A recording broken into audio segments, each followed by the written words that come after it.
Village Média sur Europe 1, le journal du village.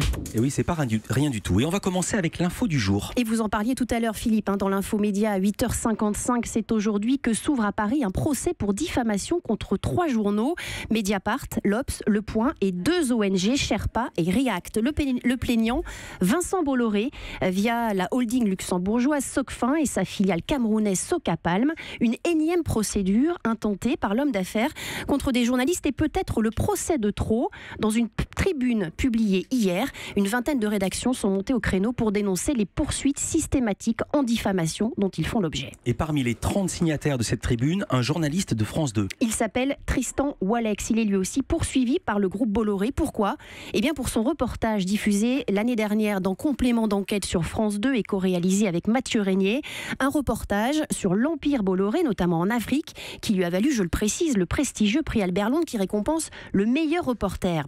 Tristan Walex, que j'ai eu au téléphone il y a quelques minutes juste avant l'émission, est visé par 3 procédures en diffamation. C'est la première fois de ma vie que j'ai fait un reportage qui m'a valu 3 procès. C'est-à-dire qu'on est attaqué une première fois en diffamation en France, pas de problème. On est attaqué une seconde fois pour diffamation au Cameroun. Là, il y a un petit problème en plus, c'est qu'on risque du coup la prison ferme, ce qui est impossible évidemment en France, pour le délit de diffamation. Et France 2 est aussi attaqué au tribunal de commerce. Et Bolloré, cette fois-ci, demande 50 millions d'euros de dommages et intérêts. C'est-à-dire, voilà, ça c'est aussi une grande première et une vraie spécificité, singularité de Vincent Bolloré.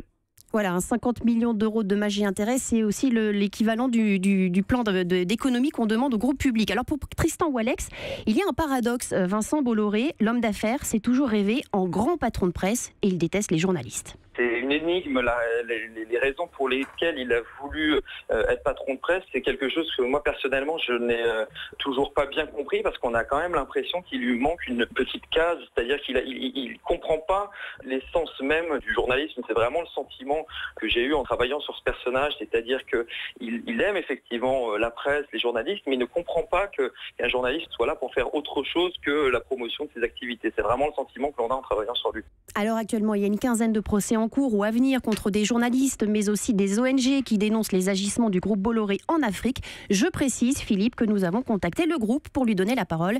Nous n'avons aucun retour. Tout à fait autre chose, peut-être un séisme à VSD. VSD, vous connaissez, c'est le magazine Actu People qui sort chaque jeudi. Il pourrait être vendu par Prisma Media à l'homme d'affaires Georges Ghosn. Georges Ghosn qui n'est pas un nouveau venu dans la presse française. Il est l'ancien propriétaire de François, mais aussi du Nouvel Économiste et de l'Événement. En reprenant VSD, il s'engagerait à y investir 1 million d'euros, selon les Échos. L'idée, transformer le magazine en mensuel et revenir aux fondamentaux du titre, dit-il, à savoir la photo et la contre-enquête face aux idées reçues. Et dis donc, le fondamental du titre, un mensuel qui s'appelle VSD, vendredi, samedi, dimanche, faut oser quand même. Il devrait faire JFM, janvier, février, mars.